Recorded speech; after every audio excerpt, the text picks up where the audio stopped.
Lectura del libro del profeta Isaías.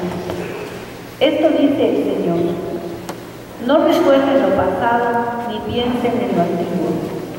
Yo voy a realizar algo nuevo. Ya está brotando, ¿no lo notan? Voy a abrir caminos en el desierto y haré que corran los ríos en la tierra alta. Entonces el pueblo que me he formado proclamará mis alabanzas. Pero tú, Jacob, no me has invocado. No te has esforzado por servirme, Israel, sino que pusiste sobre mí la carga de tus pecados y me cansaste con tus iniquidades. Si he borrado tus crímenes y no he querido acordarme de tus pecados, ha sido únicamente por amor de mí mismo. Palabra de Dios. Te alabamos, Señor.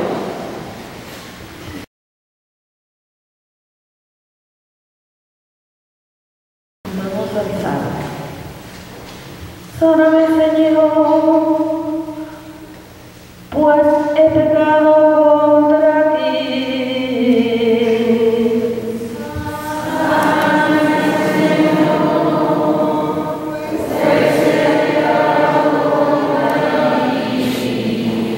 Dichoso el que cuida de los pobres, en los momentos difíciles lo librará el Señor. Él lo cuidará y defenderá su vida, hará que viva feliz sobre la tierra y no lo entregará al odio de sus enemigos. El Señor confortará el lecho del dolor y calmará su sufrimiento.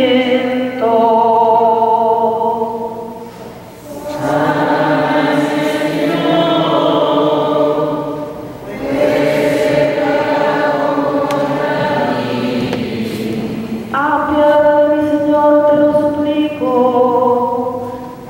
Sáname, pues he pecado contra ti. Hazme recordar la salud y viviré en tu amistad toda la vida. Bendito sea el Señor, Dios de Israel, ahora y siempre.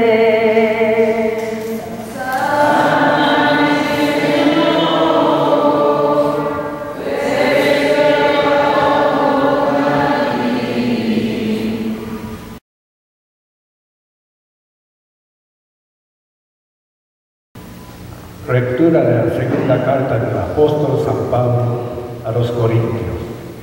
Hermanos, Dios es testigo de que la palabra que les dirigimos a ustedes no fue primero sí y luego no. Cristo Jesús, el Hijo de Dios, a quien Silvano, Timoteo y yo les hemos anunciado, no fue primero sí y luego no. Todo Él es un sí. En Él todas las promesas han pasado a ser realidad. Por Él podemos responder amén a Dios, quien a todos nosotros nos ha dado fortaleza en Cristo y nos ha consagrado. Nos ha marcado con su sello y ha puesto el Espíritu Santo en nuestro corazón como garantía de lo que vamos a recibir. Palabra de Dios.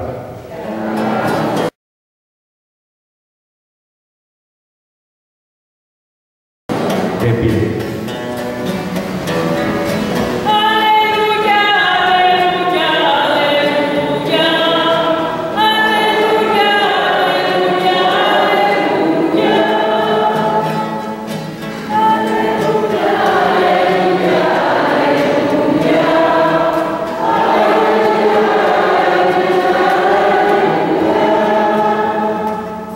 El Señor me ha enviado para anunciar a los pobres la buena nueva y proclamar la liberación a los cautivos.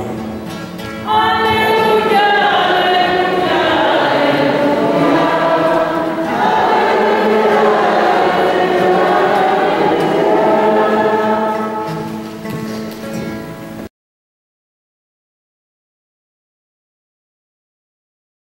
Que el Señor esté con ustedes.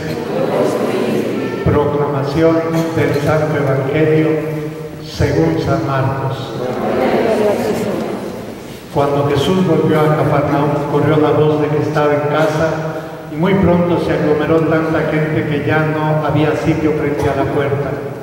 Mientras él enseñaba su doctrina, le quisieron presentar a un paralítico que iban cargando entre 4.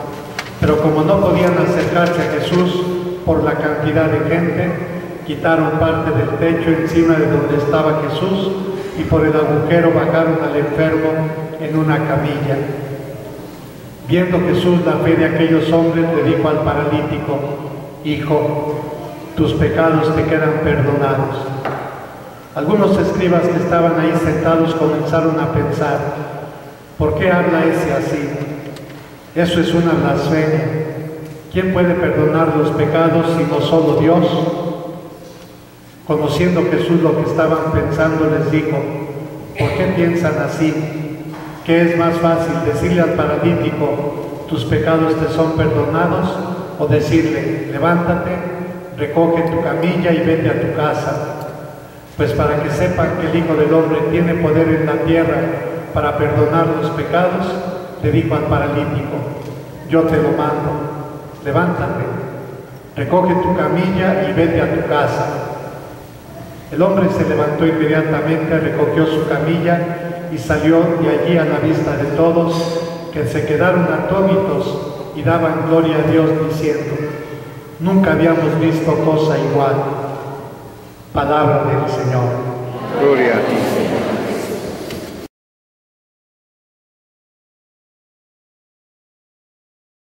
Primer capítulo de San Marcos nos habla de la predicación que hizo nuestro Señor en Galilea, en las ciudades, en los pueblos, en las aldeas. Iba a las sinagogas, ahí también predicaba, pero cuando estaba en el monte y la gente se juntaba o a la orilla del lago, también les predicaba. Y nunca faltaban enfermos y endemoniados, y él los curaba. Y cuando regresó, pongamos unos 5 o 6 meses, a Cafarnaúm, a la casa de Simón y de Andrés, ya era muy grande la fama que tenía como maestro, o como profeta, o como un hombre de Dios. Solo que no todos compartían esa opinión. En el capítulo 2, San Marcos nos va a presentar 5 grandes controversias que tuvo especialmente con los escribas y con los fariseos. Los escribas eran los especialistas en la Sagrada Escritura del Antiguo Testamento, era lo que tenían en aquel tiempo.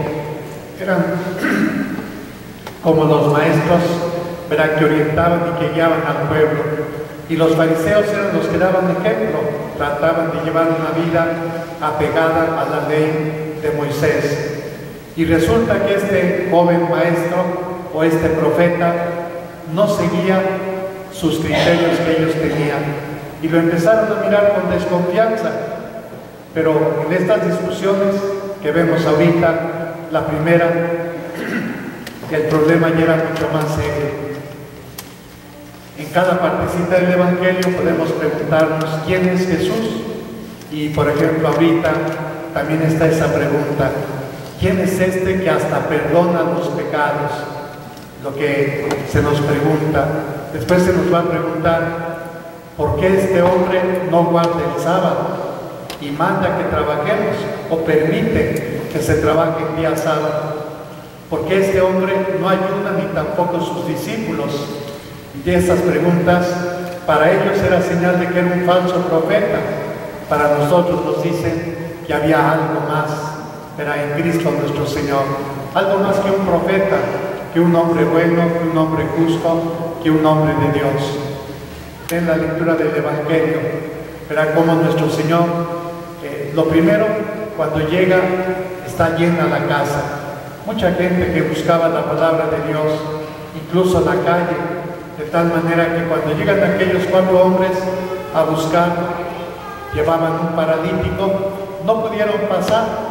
La gente estaba pues alrededor de Jesús y no permitían el paso, querían escuchar su palabra y que se esperaran hasta después, pero aquellos hombres a lo mejor tenían un poquito de prisa y no quisieron que se perdieran la oportunidad. Y algo sorprendente, subieron al techo, quitaron tejas, quitaron parte del techo y desde ahí descolgaron al enfermo. Nuestro Señor considera que todo eso es señal de su fe. Si no creyeran, se hubieran devuelto y todo hubiera terminado así, sin mayor gloria. Pero sin embargo ellos sentían la tristeza de aquel hombre paralítico, querían que se curara y no les importó subir al techo para bajar al enfermo y que quedara delante de Jesús y que él lo pudiera curar. Y la sorpresa nuevamente viene porque nuestro Señor no lo cura inmediatamente. Le dice: hijo, tus pecados te quedan perdonados. No habían hecho tanto esfuerzo, subido al techo y todo lo demás, simplemente para que Jesús les dijera al muchacho, a la persona que estaba ahí: se te perdonan tus pecados. Querían la curación. Sin embargo, ellos entienden que a lo mejor, como la enfermedad es una consecuencia del pecado, primero había que sanar el corazón antes que sanar su cuerpo. Pero los escribas que estaban ahí pensaron mal. Este hombre blasfema. Solo Dios puede perdonar los pecados. Y nuestro Señor nuevamente sale al encuentro y les dice, para que vean que el Hijo del Hombre tiene poder en la tierra para perdonar los pecados. Entonces cura al paralítico. Ya les había dicho, si era más fácil simplemente decir se te perdonan los pecados, o decir levántate y camina, y que todo el mundo lo pudiera comprobar.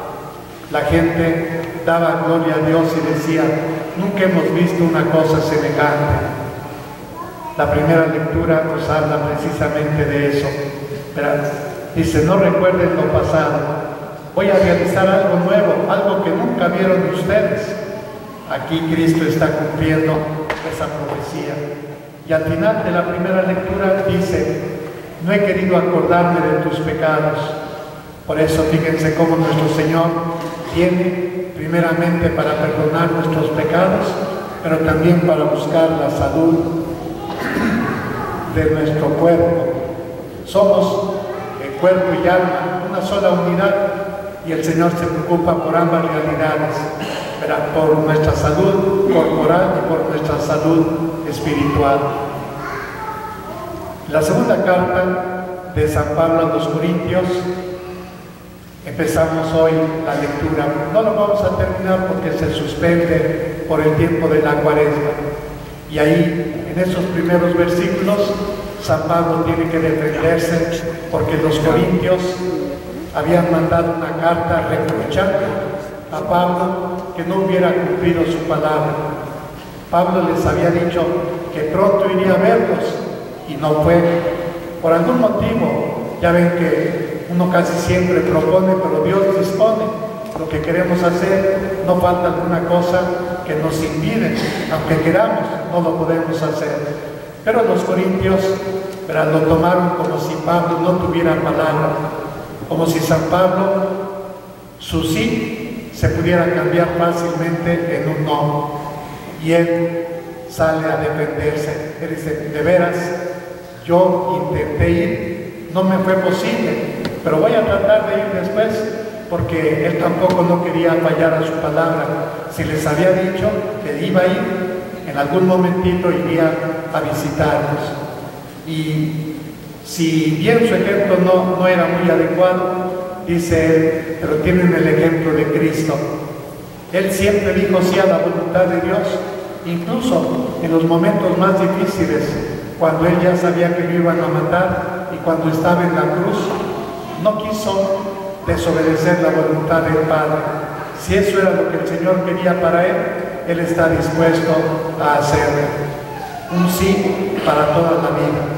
Y San Pablo nos recuerda esa palabra que decimos, amén. Lo decimos al terminar la lectura o en un saludo en la liturgia. Y amén significa que así sea. Significa sí, ciertamente. Y que nosotros también estamos de acuerdo. Y nos habla ese sello que el Espíritu Santo deja en nosotros, ¿verdad? Y que es el bautizo, es la confirmación, y que así debe de ser nuestra vida, un amén continuo a Dios, es decir, un decirle sí a su voluntad, a pesar de que eso nos trae siempre muchas complicaciones, porque no vivimos bien nuestra fe. Nosotros generalmente decimos que sí y luego cambiamos al no. Cuando hacemos una oración y pedimos por la salud, le prometemos al Señor una manda, así le decimos, una promesa, y luego se nos olvida y no la cumplimos. Hay veces que estamos arrepentidos, le pedimos perdón al Señor, como Él dice, ¿verdad?, que ha dado este poder de perdonar también en la tierra. Así lo dijo: a los que les perdonen los pecados, les quedarán perdonados. Y cuando nos confesamos, hacemos un propósito de ya no volver a tomar, de ya no encontrarnos con esa mujer, o de ya no mentir. Si soy un mentiroso, ya no quiero echar mentiras, ¿verdad?, o de evitar cualquier otro pecado. Cuando menos pensamos, ya volvimos otra vez a emborracharnos, ya volvimos con esa mujer, ya volvimos a mentir. Nuestra vida sí tiene esa incongruencia, que decimos que sí y luego que no. Los muchachos, cuando les llaman la atención, así le prometen también a sus papás: no, papá, ya voy a sacar buenas calificaciones, te prometo que ya no voy a reprobar. O también ahora, ¿verdad?, ese eslogan no ha pasado de moda, ¿verdad?, di no a las drogas. Ojalá que todos nosotros lo pudiéramos reflexionar y cumplir. No se puede coquetear con las drogas, es como jugar con veneno, ¿verdad? Y sin embargo después viene la tentación: hombre, un poquito, pruébalo, no te va a pasar nada. Y por ahí empezamos, y cuando vemos, ya caímos, ¿verdad?, en una adicción, o también ya reprobamos alguna materia. Nos habíamos propuesto que no iba a pasar semejante cosa. Esa es nuestra realidad, esa es nuestra vida. Si la comparamos con Cristo, nos da un poquito de vergüenza.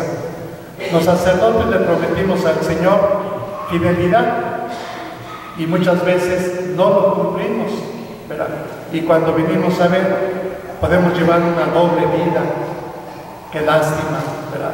Porque entonces mejor no hubiéramos dicho ninguna palabra, mejor hubiéramos elegido el matrimonio, hacer feliz a una mujer. Es tan noble, tan hermoso, pero si quisimos dedicar nuestra vida al Evangelio y al servicio del pueblo, eso tenemos que cumplir, ¿verdad? Y no primero decir que sí y después decir que no. Ustedes que están casados, ¿verdad?, cuando llegaron aquí ante el altar, ¿qué le dijeron a su esposa o a su esposo? Te prometo que voy a amarte y a respetarte todos los días de mi vida. Y a veces no pasa un año, 2 años, 7 años cuando oye uno esas palabras: ya no te quiero, agarra tus cosas y lárgate, vete, ¿verdad? El sí se convierte en un no rotundo y duele, nos duele, porque en el fondo muchas veces quizás no es tanto por matar, sino por debilidad. Y ahora que vamos a empezar la Cuaresma, el miércoles de ceniza, ojalá que reflexionemos un poquito en nuestra vida. Nuestra vida es un sí a Dios, pero cada mañana que nos levantamos le decimos amén, sí. Ayúdame, Señor, soy débil, a veces fallo, pero no quiero, quiero seguir adelante con el camino que tú nos has dejado.